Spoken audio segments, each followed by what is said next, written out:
हार करे मेरो अलोलिया मोर सावरियो परणा। हार करे मेरो अलोलिया मोर सावरियो परणा। होठ करे मरी माँ विरणा सावरियो परणा। हरत करे मरी माँ विरणा सावरियो परणा।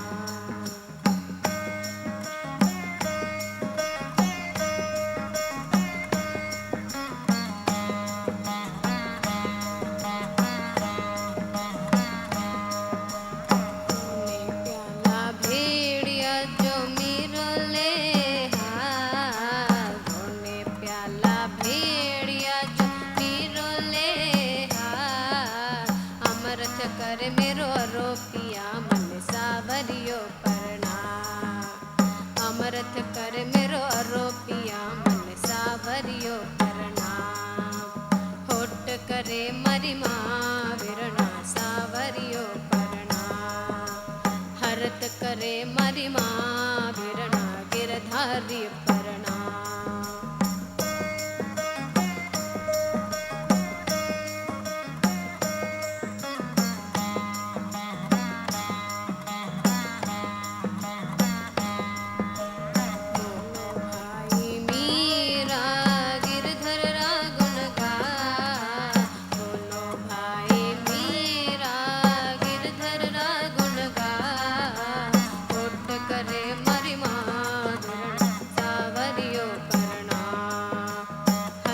करे मरी माँ विरणा Girdhari परणा।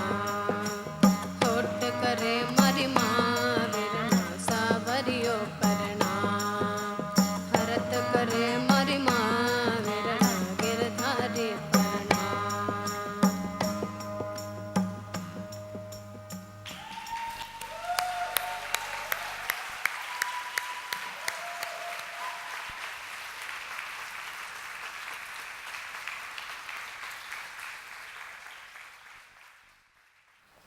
Now that they took us to Rajasthan, that music is from the desert. Krishna went to Rajasthan and a certain part of the Mahabharata drama shifted to the sand dunes of Rajasthan. We will get there later. There's been a question yesterday and it's a raging question with some people constantly.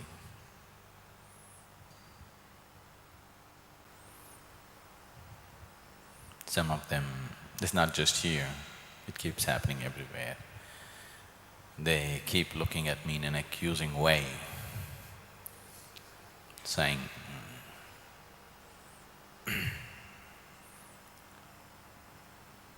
everything about them, saying, okay,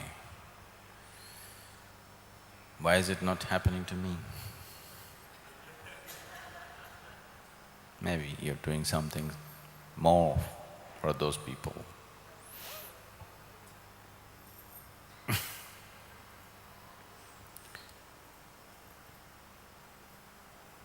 So, why am I not taking off?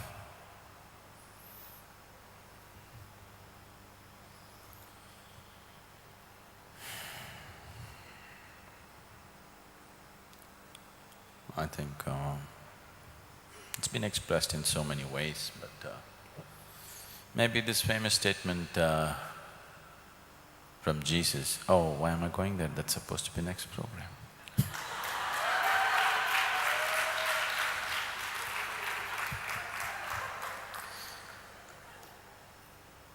Okay, a demo.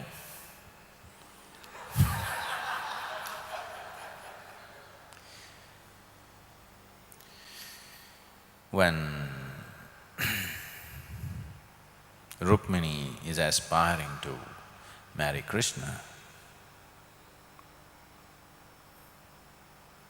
Shaibya says, there is no point just dreaming and aspiring to marry Krishna, because there are a million women who are dreaming and aspiring to marry him. It doesn't mean anything. No, I love him. Shaibya says there are any number of women who love him. He will not marry for his personal pleasure or your beauty or your emotion. He will marry only that wife who will stand by the sacred mission that he has taken up in his life. One thing that you need to understand is,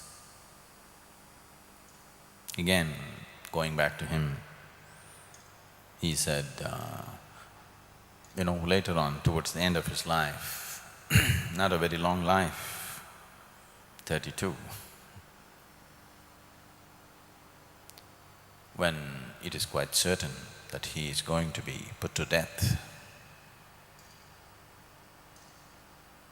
the only stupid question he could think of,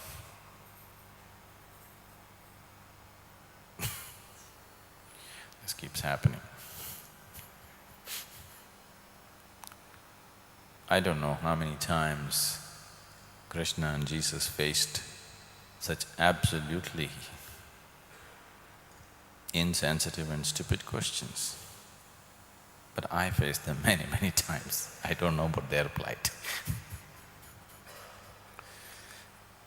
So the only stupid question that they would ask was, when you leave your body and go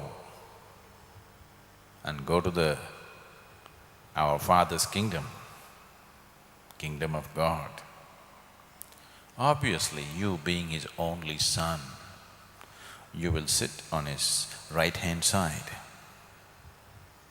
Where will we be? Who will be on your right-hand side? Which one of us? Because among the 12 there is constant competition. Which one of us will be next to you? This is the only idiotic question they could ask. Their master, their guru, they see him as the son of God. He's going to be put to a horrible death. The only thing that they can think of is, where will we be sitting when we come?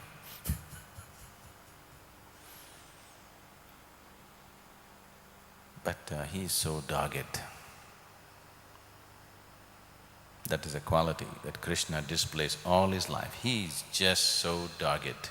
No matter which way everybody is pulling, his mission of establishing what he wants just goes on and on and on. So Jesus displayed the same doggedness. 1500 years later, okay. But same doggedness, and says, those who stand first here will stand last there. Those who stand last here will stand first there. So, if you want to fly, if you want to take off, you must be willing to fall. You're very clever sitting there, making calculations as to constantly going on. It's like it once happened.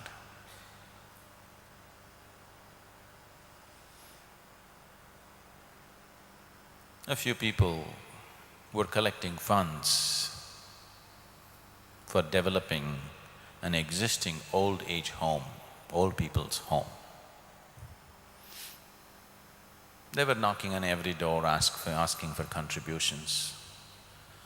Then they came and knocked on Shankaran Pillai's door. So they came and said, this is for developing an old people's home. Please make some contribution. Shankaran Pillai looked at them and said, definitely. And he went inside and went into his grandmother's room and said, Grandma, pack up.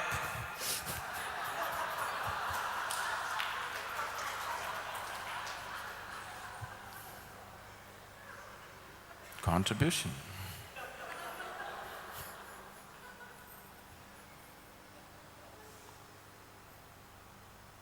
So if you want to take off, must fall off what you have built. It's just a little perch.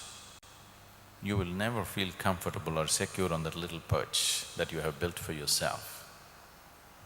Your personality is just a small perch on which you sit constantly. You know, on a windy day, a crow or a bird is sitting on the wire. That's how it is, sitting on that perch. Confidence, diffidence, problem, all the time inferiority, superiority nonsense is going on endlessly every moment. When you sit on the perch of your little personality, you will naturally avoid the most magnificent people on this planet. You will naturally avoid stupendous situations that happen in this planet because you will feel insecure and lost if something is big and wonderful. You would always like to be among somebody who's less than you so that you feel comfortable and confident. This is not a conscious thing. Once you are sitting on the uncomfortable perch of your personality, you will naturally avoid all those things which are far bigger than you. It's constantly happening. Your very mind and energy functions to avoid everything. Only when you fall off that, you can fly. Because in the dimensions of the beyond, only when you belong to the earth, if you fall, you smash yourself. If you fall into the beyond, there is no earth, it does not belong to earth. So, a fall is flying. A fall is endless and a fall is wonderful. Did you ever jump off an airplane? How many of you done that? Nobody? Oh, okay, just a few. You should. If you do a free fall from an airplane, you're actually falling, but it's so absolutely wonderful. Only because the earth is approaching you very rapidly. That is the only problem. If Mother Earth was taken off the way, you can just fall and it's absolutely fantastic. That's what devotion means, just falling, because you're falling into the beyond. There is no such thing as crashing into something, simply falling. All your life, every moment, if you were just falling, then every experience that you have known till now will be just so puny. Something absolutely fantastic and devastating will happen. Because unless you're devastated and demolished, nothing bigger than you can ever touch you. If you want to know and experience and live with something far bigger than yourself, you have to go. There is no other way. So, those of you who want to take off, but too concerned about protecting yourself, this is a protected atmosphere. We will ensure that you're protected. Here, you should fall. Even here, you're hesitating. Then when you go out into the world, I can imagine. This is a very protected atmosphere. You can fall with total abandon. We will ensure that you're safe and well. Right now, Daksha and her team will present a piece on celebration. Appropriate.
atoms reaching critical mass in a nuclear reactor, exploding stars throwing out new solar systems, and the miracle of evolution. All these phenomena show the same dance of interdependence. Everything in the universe is related, and one spark can set off a chain of events that culminate in pulsating rhythms of energy. Ladies and gentlemen, chain reaction.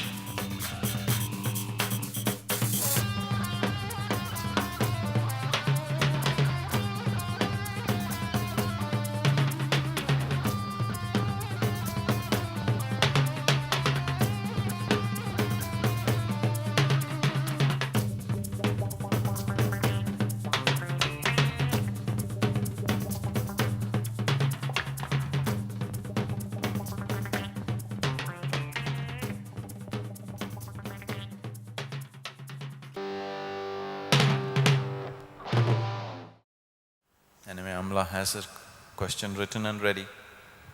Let's have it. Sadhguru, yesterday your explanation regarding prophecy suggested that everything is preordained.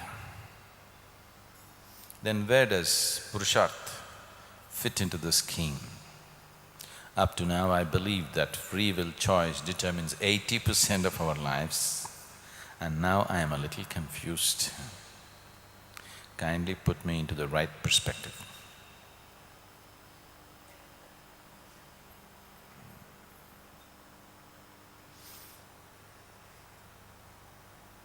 You know, it's Purusharth. The Indians at least. You know what's Purusharth? Purusha means there are two aspects of creation, Prakriti and Purusha. So Prakriti is considered feminine, Purusha is considered masculine. The womb and the seed. For all aspects of physical creation, there is a womb and a seed. Need not necessarily in the form of a woman's womb and a man's seed. It's in many different ways. But for everything, you know, just now they were doing chain reaction. Chain reaction means there are two, otherwise there's no reaction. So science is explaining everything as chain reaction.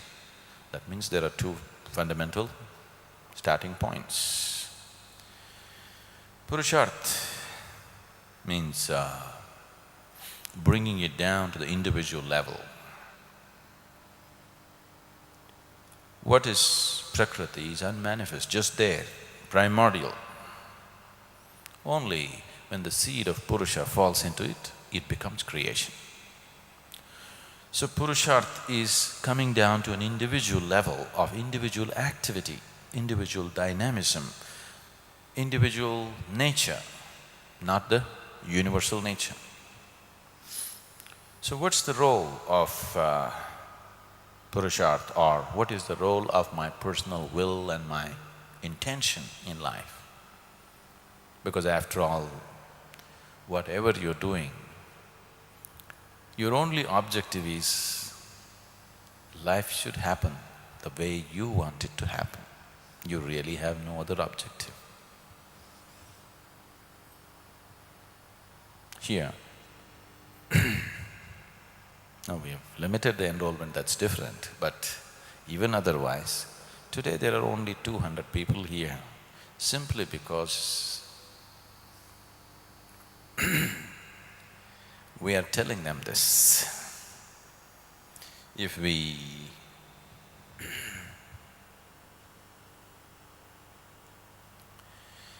we only told them, you don't worry, we will make everything happen for you, there will be 200,000 people.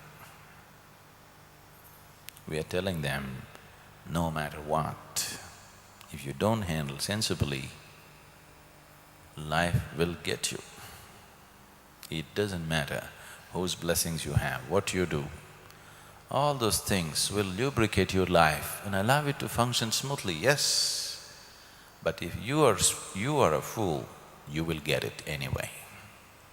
No matter who's blessing you, you will anyway get it.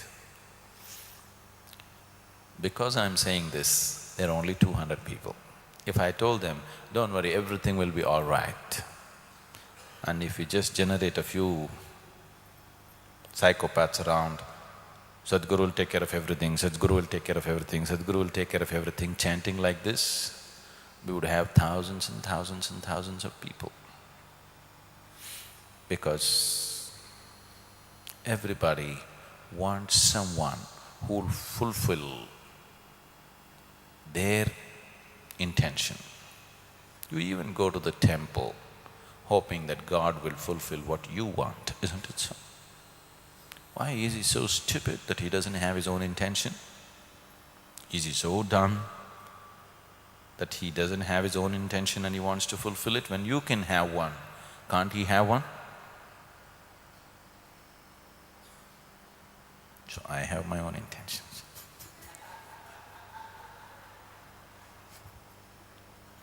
You have yours, I have mine.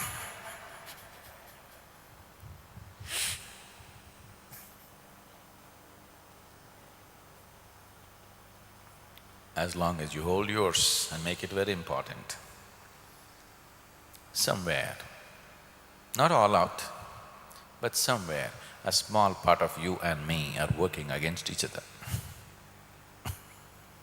It's always so. Not just with me, with life and beyond, it is so.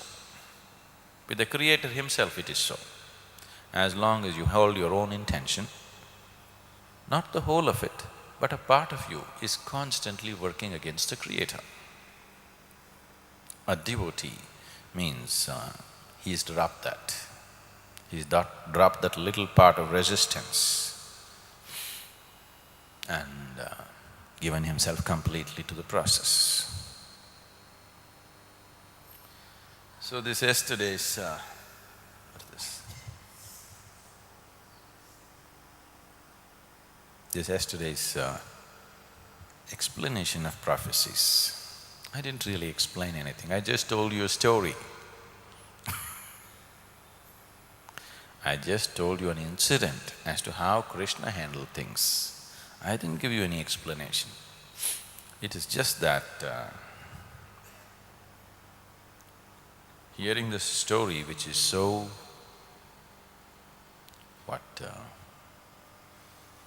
self-depreciating. You know, how all the heroes in the war should have felt. If you are feeling this way, Amala, those people who are fighting the battle in Kurukshetra, putting their life out, if they came to know it's all just a question of peanuts, can you imagine how they should be feeling?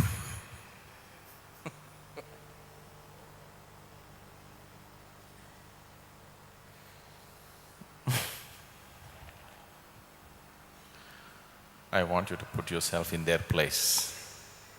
You're fighting a battle, a raging battle, risking your everything. You, your father, your son, everybody is fighting and dying. And then you realize on the 14th day, it is just a question of peanuts. Somebody eating peanuts or not eating peanuts. That should be very self-defeating, isn't it? Very self-defeating.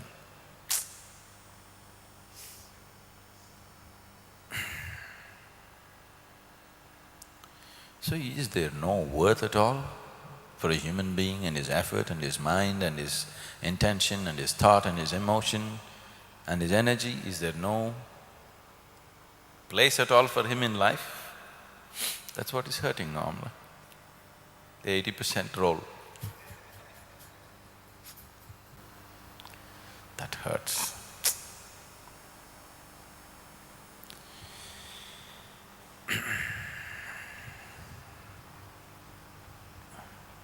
Prophecies are made,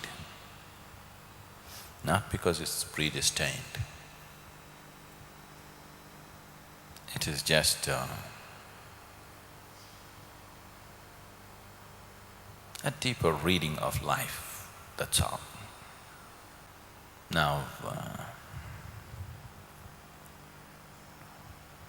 you planted a mango seed here, Now you can make a prophecy. In 5 years' time, we'll have many, many mangoes in this house. Is it 100%? No. It's still subject to many things. It is still subject to various aspects of life. Our calves may come and eat them up. Your neighbor's children may uproot it. Lightning may strike it down. Or you may be dead. Any number of things are there. Or the world might end before your mangoes come out of the tree.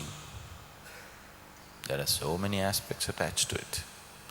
But still you can make a prophecy and 80% of the time you could be right. Is it so? So 80% of the time you got it.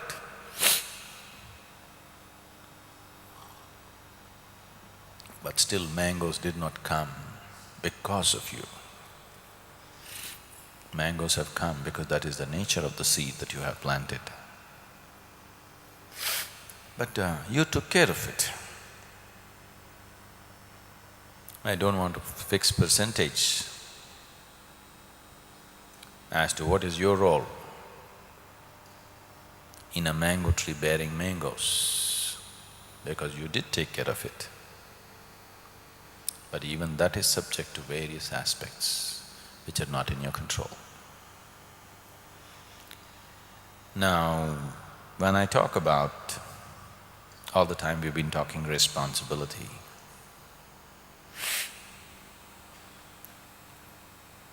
Responsibility does not mean all the forces in the existence are in your hands. But if you are in a certain way, if you're in a certain state of receptivity and responsiveness to the existence, you can make the existence, the creation and the creator cooperate with you. Not by demand, but because they can't help falling in love with you. The creator has fallen in love with you, so things happen your way. But that is only possible when your way is not about you.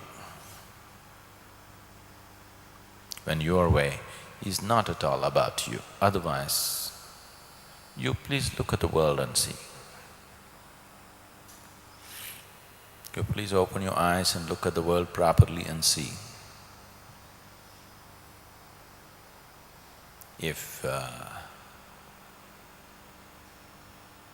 somebody has wealth, he has no health. If he has poverty, he has something else. If he's got this, if he's got health, he has no money. He's got that, he's got no this. He's got everything, but he just doesn't know how to be peaceful. He's got everything, but there is some one little thing which bothers him for his whole life. Do you see this? As long as your life is about you, this will be the way. When Balarama says just before a major exodus from Mathura, Krishna shifts the whole Yadava community to Dwaraka, to a faraway place, an unknown place. See, it's not today.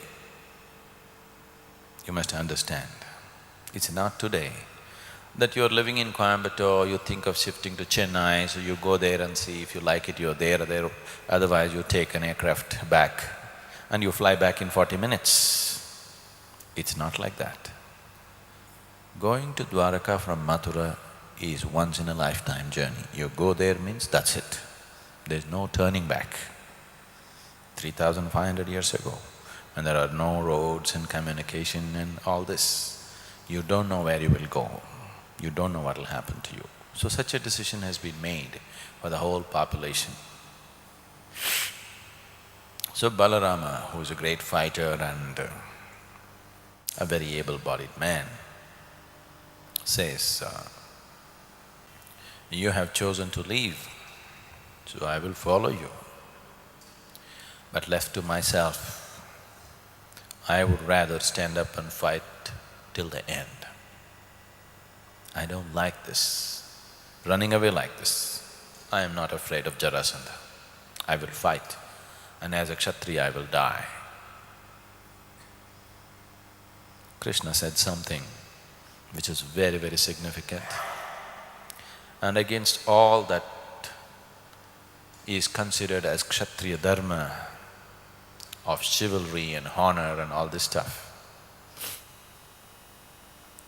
So Krishna said, anybody who fights for his vanity and dies for his vanity, for his self-satisfaction, is committing adharma.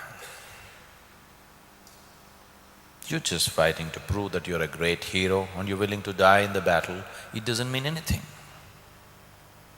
You're fighting for a purpose and you're willing to die for it, then it means something. You're just dying, fighting and dying to prove something, this is a dharma. This was against the basic fabric of everything that a Kshatriya believes. He always believes it is a great honor to die in battle. So Krishna doesn't value all these honors that society confers upon you. So, about your 80%, I would like to hike it to 100%. If you are not identified with your limited personality or your limited self, then 100% of life is in your hands. If you're identified with your limited personality, just small parts of your life seem to be in your hands, but even that is actually not. That is why the insecurity and fear every moment of your life. You know very well, even the little things in your life are not really in your hands, isn't it so? Isn't it so? That's why the fear, that's why the insecurity, that's why the constant turmoil. Because even the littlest things of your life are not truly in your hands. When they're all going well, it seems to be. But tomorrow morning, it may just end. It's not really in your hands. Only if you are no more identified with the limited aspects of who you are, then you could take charge of life 100%. You could make the biggest events in the world peanut eating. And definitely, what's happening within you can be 100% yours. And where you will go at the end of this journey, that can be 100% yours, if you are no more identified with your little nature. What are you identified with? Who are you with every moment of your life? That's the big question. Who is with you every moment of your life? Is it the unbounded nature, or at least a dimension which suggests a passage to the unbounded? Or is it all about your little thoughts and opinions and emotions and egos? That's the big question. Who is with you right now? Or what is with you right now? Once there was one Dr. Bhatia. Bhatia is a name for those of you who come from outside. Dr. Bhatia was a physician who has been busy continuously for many years. And even on the weekends, he is constantly harassed by phone calls and visitations and all these things. So one weekend, he told his wife, I've had enough of this, I really want to take a break. So whoever calls, just tell them, I am attending a medical conference in Calcutta. So at 1 o'clock in the morning, a lady called and said, my father is having breathing problems I want to speak to Dr. Bhatia. So the wife said, no, Dr. Bhatia is in Calcutta attending a medical conference. But what shall I do? He's unable to breathe. What should I do? I don't know what to do. So the wife closed the telephone and asked, it seems he's having a terrible breathing problem. What should he do? Oh, that guy, he has an iron lung, ask him to use the iron lung. So she said, please ask your old man to use the iron lung that's been given to him by Dr. Bhatia. Then, how long should I put him on the iron lung? Again she closed the telephone and asked, how long they're asking? You said 30 minutes. So 30 minutes. Oh, thank you, but should I give him a sedative after that? She again closed the phone and asked, they're asking if they should give a sedative. Okay, a mild one. A mild one, just 2 mg. So from the other end, that lady said, oh really, thank you very much, but the man that you're sleeping with, is he also a doctor?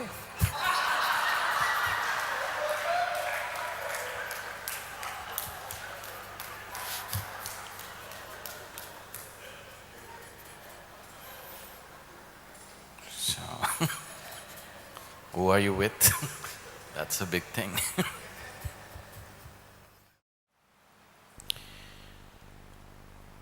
Hey Mahesh, don't look so happy. We're going to conduct a surgery on you. These are surgery clothes. We're going to remove all the nasty parts out of you now.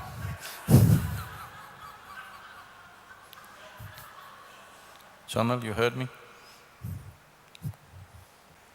Because what we need to do, we need to go out and do, so I'm just bringing some cloud. It's very hot.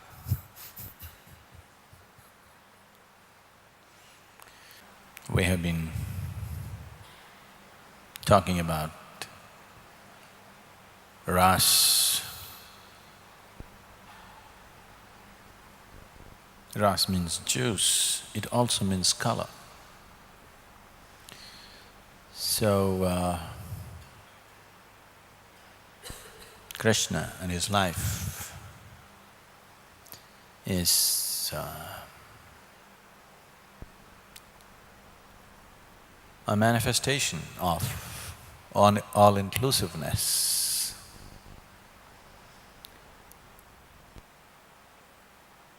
Though the inner color of all-inclusiveness is blue, externally it's white. It is a white light. When you break it with refraction, you get all the 7 basic colors. So, here we are in white. Let's see what we can do.